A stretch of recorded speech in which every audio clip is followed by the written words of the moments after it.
Welcome back to the Palais des Nations.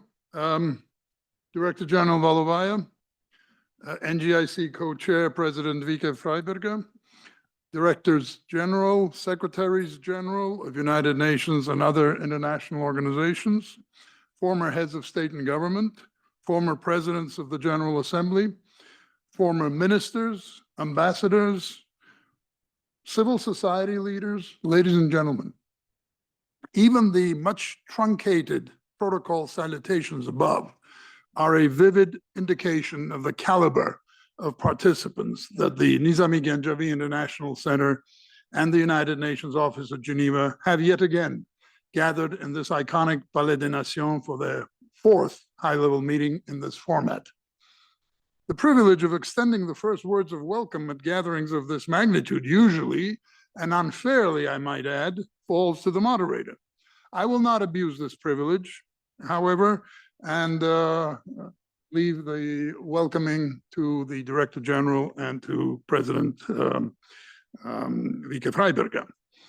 As someone who was involved behind the scenes, together with the NGIC Secretary General, Mr. Rovshan Muradov, in organizing the first and subsequent such meetings, I cannot help but express my great satisfaction and pleasure at the fact that our creation is alive and well and going strong. It is also an immense pleasure to be back in the saddle, as it were, and to be asked to do the honors this morning. At the risk of landing the biggest understatement of the new year, I will say that the world we have been bequeathed by the past year is in a precarious state. I coined a phrase for this condition, belligerent uncertainty. It is belligerent because the use and threat of force, despite the admonishments of the UN Charter, have become the tool of choice across the planet. It is fraught with uncertainty because those wielding this tool with such abandon have no idea where their belligerence may lead. But despite the war's misery, climate crisis, precarious security that member states visited upon each other and the planet last year, the last quarter of 2024 saw the member states of the organization manage to successfully deliver two hugely important milestones: the Pact for the Future and the COP29 outcomes. The UN Secretary General is doing his best to get the member states to go beyond lofty words from a high rostrum and the adoption of voluminous, all-encompassing documents to realistically engage in their implementation. But it is truly an uphill battle. It is even more important in view of this for civil society and the United Nations to pool their intellectual resources to support this process. With regard to COP29, through a potent combination of the respect and influence that President Ilham Aliyev commands on the world stage, the meticulous, substantive, and technical preparation of the meetings, and the outstanding diplomatic efforts throughout the event and into the 11th hour by the exceptional team led by Minister Mukhtar Babayev, COP29, billed as the finance COP, was an unmitigated success, paving the way for COP30 in Belém, Brazil in 2025. It is precisely the international collaboration required for the promises of these two outcomes to be implemented and have an impact in their own areas that our high-level meeting has set itself as the focus. To achieve this, the high-level meeting will consist of a variety of panels, fireside chats, and luncheon discussions today and tomorrow. But let me begin by inviting the eminent opening session speakers to address the meeting and set the tone for the 2 days. It is my great privilege to ask Her Excellency, the co-chair of the Nizami Ganjavi International Center, former president of Latvia, Vaira Vike-Freiberga, the leader and moral voice not only of NGIC, but of her generation, to address the meeting.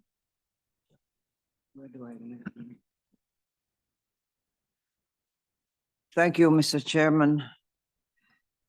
Dear Madam Valovaya, dear Dr. Ghebreyesus, dear representatives of high international bodies, former presidents, prime ministers, friends of Nizami Ganjavi and members of the Nizami Ganjavi International Center, It's my pleasure to join our chairman in welcoming you to the 31st high-level meeting that Nizami Ganjavi International Center holds together with the United Nations in Geneva.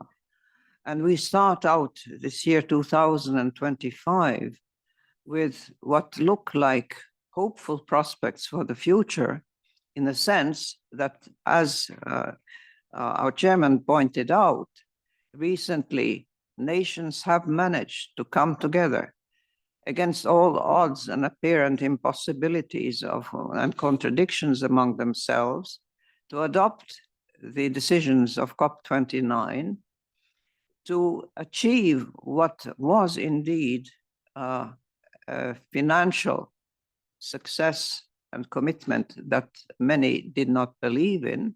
And we also have a pact for the future. And what better basis for a future together than an agreement as to the priorities that we should be looking forward to and working for. But as you know, there's many a cup, many a slip between the cup and the lip. And these slips are what I think are facing the world today.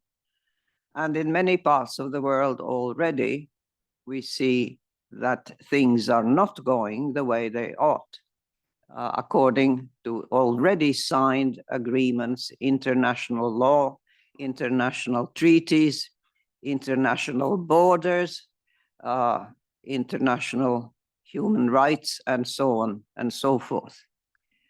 Parts of the world are burning. Cities, whole cities are aflame. Parts of the world are drowning. Entire towns are swept away and houses float away like toys on the huge torrents.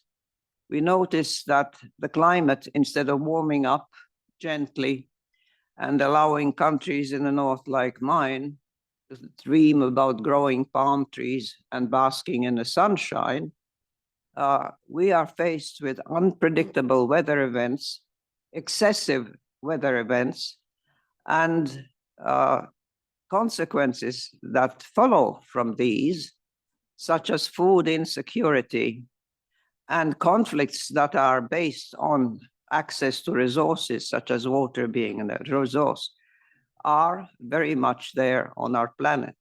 But what is most discouraging of all is that among political leadership, we do not see the kind of leadership that the world needs at the moment.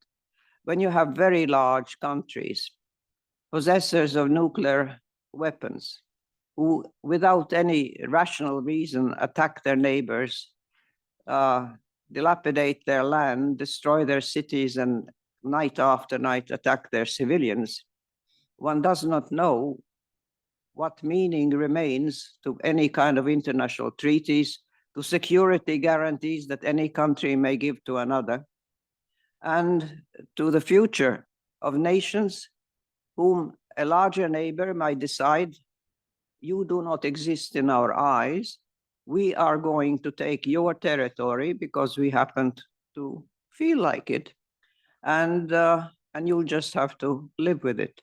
We have heads of large states who are literally walking encyclopedias of misinformation, of lies and misrepresentation. We have populations that turn to extreme populist positions because they have been encouraged in their anxieties, in their fears, in their dissatisfaction, real or imagined, about the state that they and their country are in.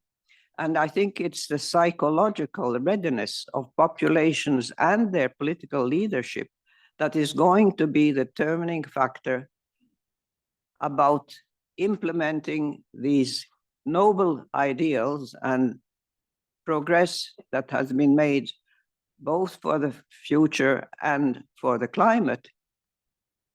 Populations will have to be better informed and accepting of the reality that we are facing in the world.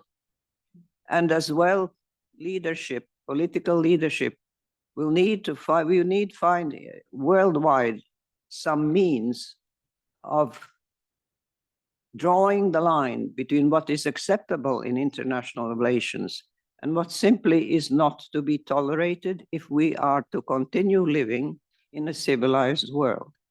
There are certain behaviors on the part of countries that really must be refused and denounced as unacceptable worldwide because of the implications for the way human beings and how countries live together. So, ladies and gentlemen, in this meeting, we are happy to see you all in the joining together with the Nizami-Ganjavi family of committed thinkers and former officials. We are happy to work together with the United Nations and its high structures and its high responsibilities. I hope that we can come up with ideas that are indeed actionable, that can be proposed concretely. But I think that all of us have to remember that the political climate, the general ideas about what is reality and what is not, are something that we have to continue being vigilant about. Because when people start inventing causes for disasters, politicizing, monetizing things, twisting them around, we are in for trouble. So I look forward to the panels we'll be having in which we hopefully can discern and point out the unhealthy trends that we're seeing in the world and distinguish them from those that are actionable, that can lead to better results, and that give us and reawaken in us our hope for the future. Thank you, Mr. Chairman. Thank you very much, Madam President. It is now my honor and pleasure to ask the Director General of the United Nations Office at Geneva, Secretary General of the Conference on Disarmament, Under-Secretary General Tatiana Valovaya, who is hosting us at the Palais, to welcome everyone. Thank you. Excellencies, dear friends, because we really have became friends over these years, dear colleagues, for me it's really a personal pleasure to welcome you all. Now it's for the fourth time for this high-level event. And for us here in Geneva, it has become a very important tradition to start every January with this high-level event organized together with Nizami-Ganjavi International Center. And I would like to thank everybody who organized this very important event. And as was already said, we are living in a very challenging world, full of developing crises and unfortunately cascading crises. One crisis remains and even aggravates, another appears. But at the same time, whenever I welcome you, I am very positive. Why? Because in the time when you were presidents, prime ministers, ministers, the world was a happy and more predictable place to live.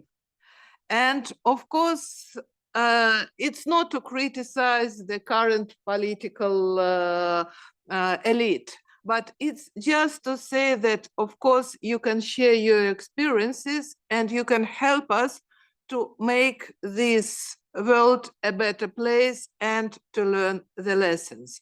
That's why for us, it's so important to work with you, with civil society, really to find solutions to the current challenges. At the same time, as was already said, at the end of 2024 brought some positive changes. Pact for the Future is absolutely unique document. It's once in a generation possibility, and we use this possibility to prepare a very important document, a very important agreement, which really is a roadmap to a better future for all. At the same time, the results of the COP29 are also encouraging because they also lead us closer to financing sustainable development and to finding solutions to the climate crisis. But as we say, the proof of the pudding is in the eating. And of course, the measure of success of the Pact of the Future and the COP will be in their implementation. And that's the key. And the Secretary General of the United Nations, Antonio Guterres, is always drawing our attention to the necessity to implement the decisions which are being made. And of course, we have to realize that the Pact for the Future is not a legally binding document. And maybe that's why it was adopted by the consensus of all the member states, because exactly it's not legally binding. If it were a legally binding document, we would have been negotiating maybe it's another 20 years.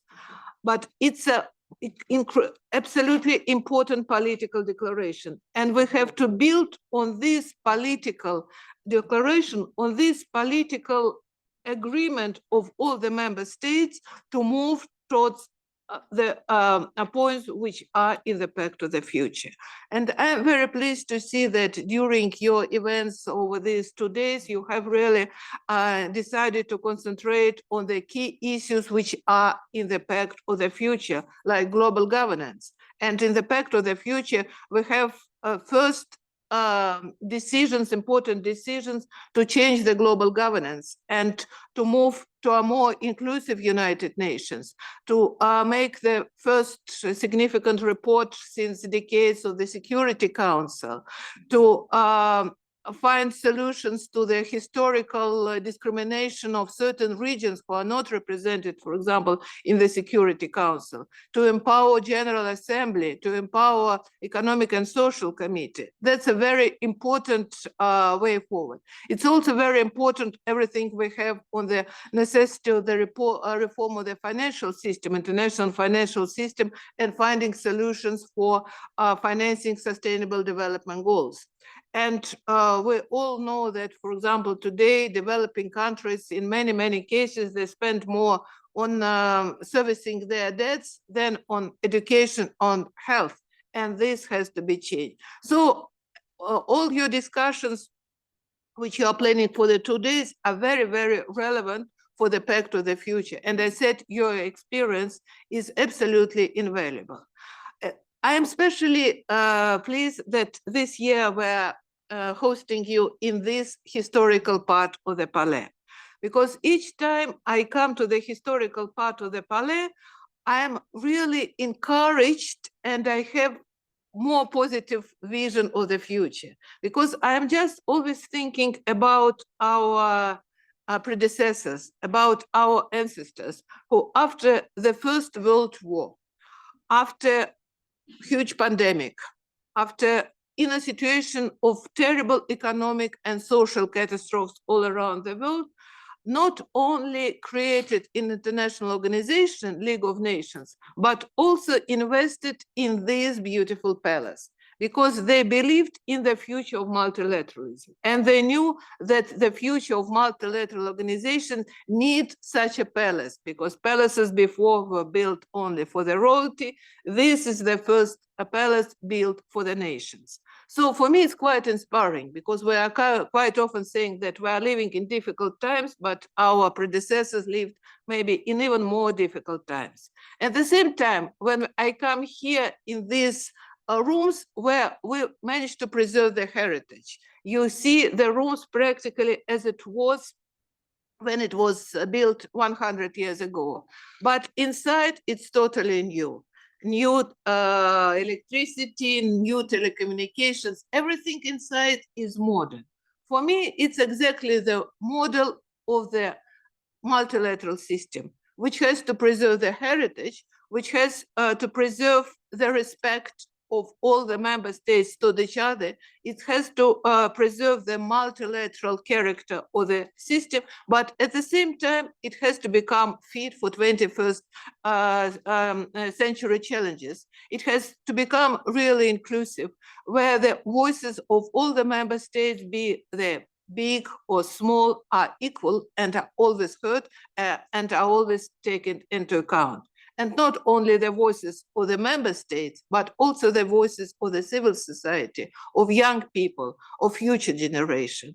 So I hope that this atmosphere will inspire you for your discussions, and really the result of your discussions all these 2 days would allow us to implement the Pact of the Future and the decisions of the COP29. Thank you. Thank you very much, Director General. I'm honored and pleased to invite Dr. Tedros Adhanom Ghebreyesus, Director General of the World Health Organization, a man who has successfully led the WHO and the world through a major planetary pandemic, and just recently redefined the meaning of being under fire. Director General, please. Thank you. I think redefined to be under fire. Maybe I will start from that. I hope you had a break, and I hope you had a good holiday season. But for me, as David said, it was a dangerous one. I was in Yemen, Sana'a, for a UN mission to negotiate with the de facto government of Yemen, the Houthis, to release our UN colleagues who were in detention. So it was not a WHO mission, so it was a UN mission. Our negotiation was actually a success. We agreed on some concrete issues, and we hope our colleagues will be released. So I'm following up on that. But after completing the mission, while leaving Sana'a, the airport came under bombardment by Israel. It was bombed by Israel. And it was a complete disarray. We were so scared. And I think some of the video that was released shows how difficult the situation was. But two things I was really impressed is all the UN colleagues came to take care of me. They completely surrounded me because there was no any close protection near me. I didn't have one. So all the UN colleagues acted as protection, close protection. And in the video, if you have seen it, they surrounded me completely. So I was at the center and running together, but still surrounded. And the other is, I'm grateful. For me, it's of course a dangerous one. It was a narrow miss, and one of our UN has was wounded. But one thing I learned is about our colleagues who are in the front lines, who are facing the same thing every single day. And my respect actually has been elevated because of that. Imagine, I cannot complain. This is one encounter. I have been there for 4 days. But imagine all our colleagues staying there year in, year out and facing the same problem every single day. And all my respect to them. And but it was a very dangerous incident. And the sad part is this was happening while there were commercial flights landing and departing Sana'a. So I just wanted to start with that because David reminded me, but it was not part of my speech. But since we are in the UN, you can see how UN colleagues are exposed to similar challenges every single day, and our respect to them. Mine is, to be honest, nothing, and I thank God for surviving that incident. Your Excellency, former President and NGIC co-chair, Vaira Vike-Freiberga, and my sister, Director General Tatiana Valovaya, my UN colleagues all here, former presidents, former prime ministers, heads of states, honorable ministers, and COP29 Secretariat, Excellencies, dear colleagues and friends. I thank the Nizami Ganjavi International Center for convening this important discussion, and Azerbaijan's COP29 presidency for making health a priority. From the droughts in East Africa and Central America, to the floods in South Asia, to the wildfires and fire tornadoes in Australia and Los Angeles, The climate crisis is upon us. It's here now, not a hypothetical prediction for the future, as we all know, but apocalyptic destruction that destroys lives and livelihoods, homes and households, societies, economies, and of course, health. We must act, and we must act now. Addressing the interrelationship between health and climate action is crucial. COP29 was a significant milestone as leaders made long-term commitments to translate past commitments on climate health initiatives into action. To ensure health remains a priority in future climate talks, the COP29 presidency, in partnership with WHO, launched the Baku COP Presidency's Continuity Coalition for Climate and Health. The coalition's objective is to bring coherence to climate and health initiatives, mobilizing funding and push for follow-through on existing commitments. At the same time, the WHO-led Alliance for Transformative Action on Climate and Health, or ATACH, is making progress in efforts to implement climate actions in the health sector. ATACH is co-convened by the United Kingdom, Egypt, and UAE and Azerbaijan. More than 90 countries and 75 partner organizations have joined ATACH, committing to building climate resilient and low carbon sustainable health systems. The WHO COP29 report lays out why health is the argument for climate action for people, place, and planet. First, climate action can help to unlock human development. We must prioritize equity, human rights, and a just transition so that everyone receives long-term benefits from climate action.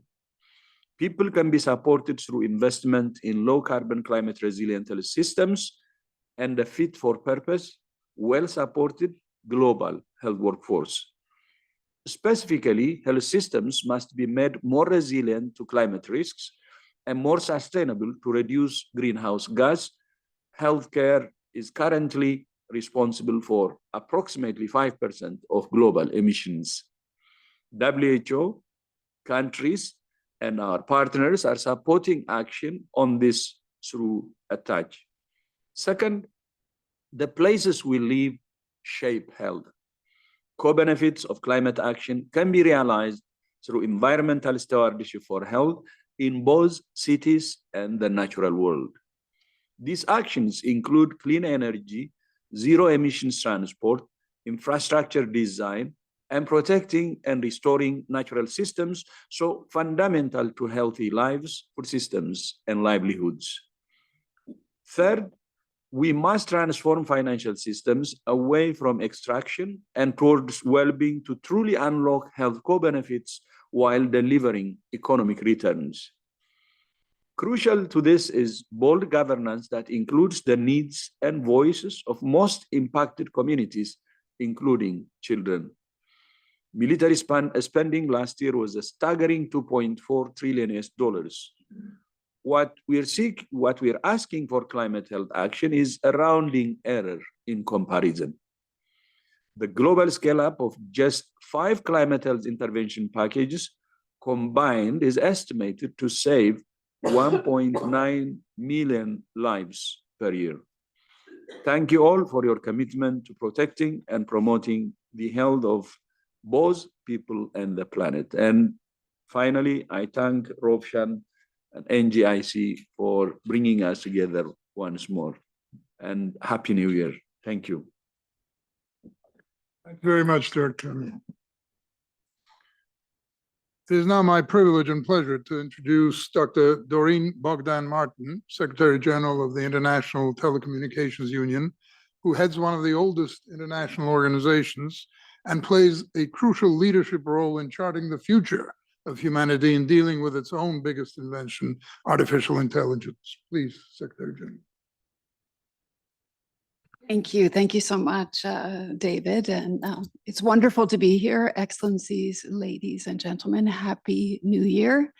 As you said, ITU is the oldest. We're actually the oldest in the UN system. 1865 was when we were created. And so this year is our 160th anniversary. And we look forward to celebrating that anniversary with you and with NGIC. I think, David, you have sort of characterized the world that we live in when you phrased it as a sort of belligerent uncertainty. I think that's quite an appropriate way to contextualize it. At least this morning, we did start with some good news with the Gaza ceasefire and the intended hostage release deal. So I think that's encouraging. But as Tedros mentioned also, this year started with some dramatic scenes in Los Angeles with wildfires sweeping through different parts of Los Angeles. And I think that's an indicator of the harsh reality that we live in today. Of course, when you have these record-breaking droughts and you combine that with hurricane force winds, the result is predictable, but it's no less tragic. And of course, it's not just California, as we heard from previous speakers, from Valencia to Valparaiso, extreme weather events are really becoming more frequent, more intense, and more devastating. Just last week, WMO confirmed, I think, what we all suspected, which was that 2024 was the hottest year in human history. And as the UN Secretary General has well said, blazing temperatures in 2024 require trailblazing climate action in 2025. And to me, that means that we have to take unprecedented action from every single sector of the global economy, including, of course, the tech sector. Maybe it's better to say especially the tech sector, because digital is part of practically everything that we do. And that's why making digital transformation sustainable, as well as making connectivity universal, are ITU's top priorities as the UN agency for digital. And of course, that's why digital was at the core of the Pact of the Future, as well as the Global Digital Compact. Faced with humanity's greatest challenges, the digital industry's task is really twofold: drive sustainable climate solutions while at the same time reducing its own environmental footprint. So whether it's cloud computing or AI, every aspect of digital has to be reimagined. And we have to reimagine it through the lens of sustainability. I think it's a tall order, but I have a lot of hope. And I have a lot of hope because we have a Green Digital Action Coalition, and we have, I think, a pretty clear declaration that helps us turn promises into progress. 2 months ago at COP29, and some of you were with us for that specific session, we had 76 countries and more than 1,000 non-state actors that came together to endorse the Green Digital Action Declaration. That declaration calls for leveraging digital solutions for comprehensive climate action while ensuring that those same technologies are sustainable and also accessible to all. And again, I want to thank NGIC for their support in helping make that happen, for hosting the Green Digital Action first ever session. And of course, I want to thank the presidency and His Excellency, Minister Babayev. I also want to thank our Green Digital Action ambassadors. We have ambassadors, Maria Fernanda being one of them, and also Baira. So thank you to those special ambassadors that are helping to push the messaging on the importance of green digital. Just this week, we launched our newest thematic pillar of green digital action. It's on green computing. We have a number of working groups that have been launched, and those groups focus on critical areas from making artificial intelligence less resource intensive. It's also about driving more efficient data centers, which are big energy consumers, and advancing sustainable networks and cloud services. And so as we look ahead to COP30, and we're quite excited that Brazil has also embraced the importance of digital, we have, I would say, a focus on two key priorities. For us, the first would be ensuring that the digital industry and digital as a whole is integrated into those nationally determined contributions, the NDCs. And through our partnership with UNFCCC and our active engagement, as I mentioned, with the COP30 presidency, we're really striving to put digital technologies at the heart of climate action. The second priority is really trying to reframe the way that we think about digital infrastructure investment.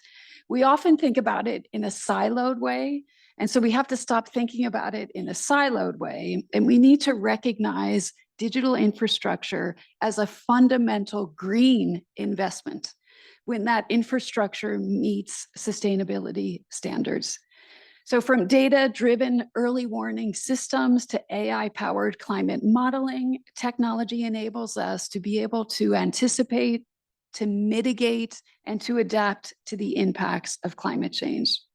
But rather than investing in those specific capabilities alone, let's not forget about their critical and crucial foundation, which is the networks, the towers, the cables that they all depend upon, and upon which we can build a more resilient future for ourselves, also for our children and our children's children. Of course, we can't do this alone. We need your support. And if you haven't signed on to our Green Digital Action, it's still open for endorsements. We would welcome new partners to help us as we actively shape the future of this initiative. We have 7 thematic pillars.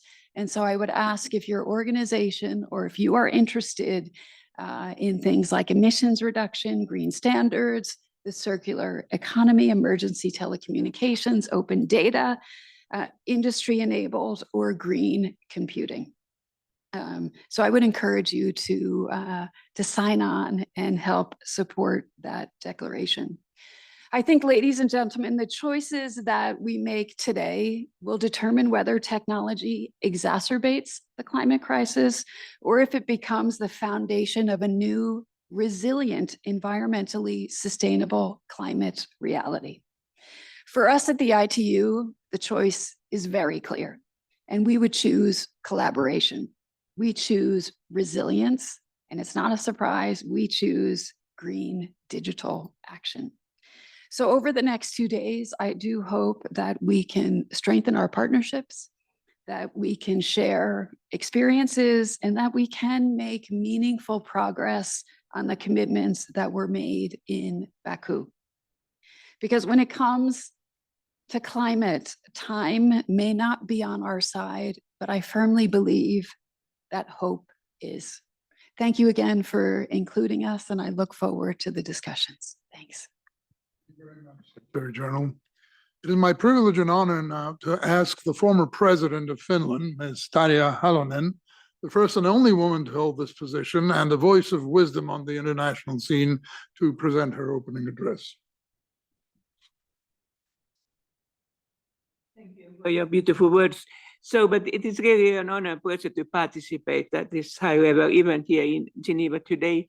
Not only what is important today, but also the very warm memories I have from this house concerning the globalization or concerning the health and many other issues. So this is really the monument which should tell us that the work we are doing will win one day.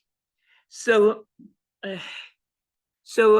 I also agree that we have started the year with a deep concern of the state of the world, but we have also now a glimpse of the hope in our minds because of the news of the Middle East. So let's hope that it goes well. So I think that my friends have used to that. I always speak about the women. And I don't make an exception today, because the backlash on women's rights is growing stronger at the same time when the global crises are affecting women and girls hardest. And of course, I think that everybody can see that the situation in Afghanistan, perhaps also saying Iran, is now extremely worrying, and can also tell us that if we are not awakened early enough, so it can happen also in other places. So I think that it's good to remember that it's against the human rights of the women and girls, but it's also something which is very, very dangerous for the whole future of our planet population. So I think that we have a very good representation here from different parts of the sustainability. So I try to concentrate more in the areas where I think that I have something to give. So of course, being more optimistic, let's say that last September, the General Assembly adopting the Pact of the Future, the Global Digital Compact and Declaration on Future Generations, it should give us more power and encouragement to continue. Even, of course, the dreams are never coming in the same way in the real life. But I say always to the Secretary General of UN, who is a civil engineer, and I'm the former lawyer, which has already mentioned to be a difficulty in some agreements. Yes, I agree that all those who are trying to change the dreams to the reality, they also face this, how could I say, the critics of the people when they say, this is not exactly what I was dreaming about. No, but it is what we could receive. So Minister Babayev is here and tells more about the Baku for those who were not there attending. So I only said that I think that the Baku conference was better than what it was informed or told beforehand. And I congratulate Minister Babayev and also all the others that we could make the better result. But then I was one of those who have been also in the next conference, UNCCD COP16, which is against the desertification and tries to solve the issues in the areas of the planet where we see already a very, very bad situation in climate change. So this UNCCD COP16 was the biggest ever conference on desertification. And the significant progress was made in laying in the groundwork for the future global drought regime to be completed in the next conference in Mongolia, which is already in 2026. And more than $12 billion were pledged to tackle desertification, land degradation, and drought. And what I see as an important development last year when it comes to the Rio Conventions, all these three legally binding agreements of the sustainability. So the greater emphasis on synergies between the climate change, biodiversity, and desertification. For example, the gender nexus needs to be addressed in a coherent and mutually reinforcing manner throughout the three Rio Conventions.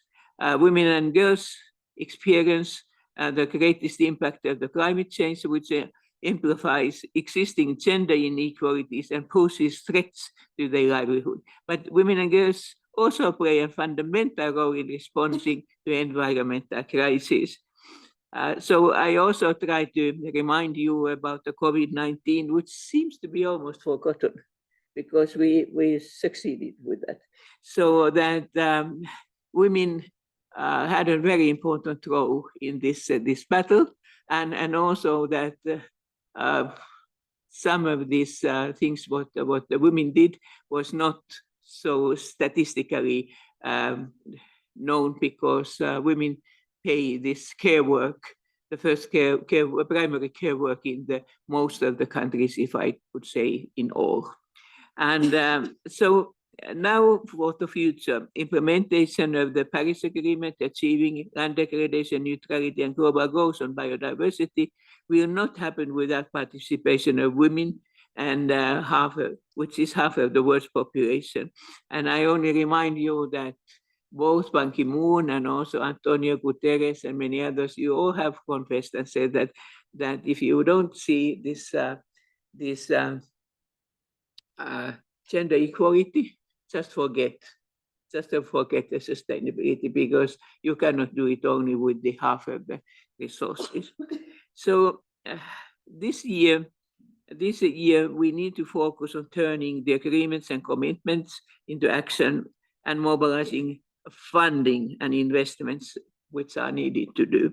So of course, this is a special year to do so, as the UN will turn to this year for the 80th, and also UN Climate Conference in Brazil and Beijing past 30 are also important birthdays, if we can say so.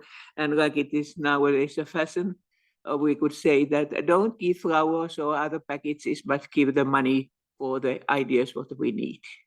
And I do hope so that the member countries will remember that money is not important itself, but it's a good means.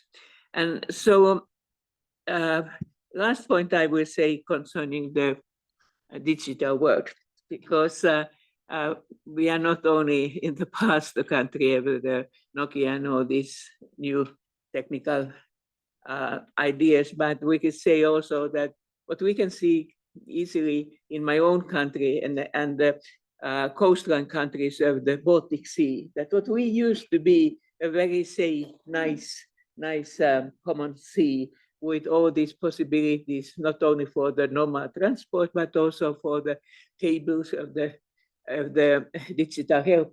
But now we see that how fragile this system is also. That I think that what we should do for our new plans for the digital side is that we remember that they are not as strong as we think. They are only strong if we are respecting also this how could I say, the common property of the planet. And so I hope also all the best for your work in order to guarantee that we have this kind of the safe digital world in the future. So that's all on my side, and let's try to see that what we can do together in future, and perhaps remind you also that when we made the Rio Conventions, so I was one of those who take a responsibility for that. So we said that all the progressive presidents and prime ministers and governments are the most welcome to work for this idea. But we also will tell very honestly that alone you cannot do that. We need also the academia, we see the business life, we need the civil society, and that all together we can do that.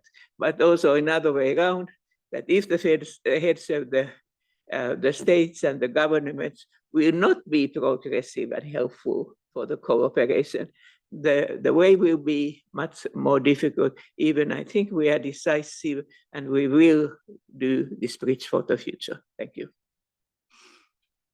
Thank you very much, Madam President.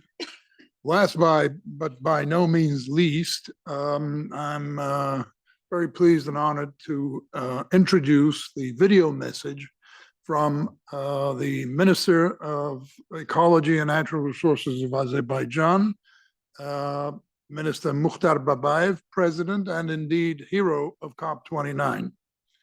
I'd ask colleagues to please switch the video on. Ladies and gentlemen, dear friends, first of all, I wish you a happy new year. I'm sorry I could not be with you in person today. The support of the Nizami Ganjavi International Center and its members was important in making COP29 a success. Your expertise informed our approach. Your advice and wisdom guided our actions. And you used your influence and connections to support our efforts. Collaboration does not always deliver everything we need at the speed we want, but we can achieve much more by joining forces than by working on our own. COP29 proved that. We made concrete progress across vital climate topics in the face of global challenges. We agreed the Baku finance goal, which tripled the world's annual climate finance target to $300 billion. It also raised our collective climate finance ambition from billions to trillions for the first time. We established the framework for high-integrity carbon markets with Article 6. This will unlock trillions of investments to the developing world and could reduce the cost of implementing countries' NDCs by $250 billion per year. We got the loss and damage fund up and running. This will provide support to the communities on the front line of climate change. And we have made a real progress through our action agenda. We saw actors across society raise their ambition on climate change, from methane to renewable energy and tourism. Now this year we are working to turn the commitments into action and to help make COP30 a success. We will be working throughout the year to achieve this. We will support our Troika partners, Brazil, as they take on the role of COP presidency. We look forward to working with them to drive forward the Baku to HLM roadmap. This will bring together all actors that can contribute to global climate finance. We need everyone, from governments to the private sector, to multilateral development banks, to philanthropic finance, to play their part. We will unite these groups behind the Baku finance goals $1.3 trillion target. Dear friends, this is a crucial year for the fight against climate change. The wildfires in California is another tragic reminder of the urgency of our work. We trust and count on your support this year, as we did last year. I wish you every success in today's event, and I look forward to meeting with you in person soon. Thank you. Our profuse thanks to the Minister for his greeting. This brings us to the close of our opening session. I wish to extend again sincere appreciation to all the high-level speakers who provided such an excellent start to our meeting, and to all of you for traveling to Geneva and being present here. And I also want to thank all our NGIC and colleagues who are behind the scenes and who are making this meeting and all other meetings work and run well. After a brief coffee break, we will go into panel 1, Equitable, Inclusive, and Effective Global Governance in the Context of Current Challenges, which promises to be spellbindingly interesting. Thank you very much.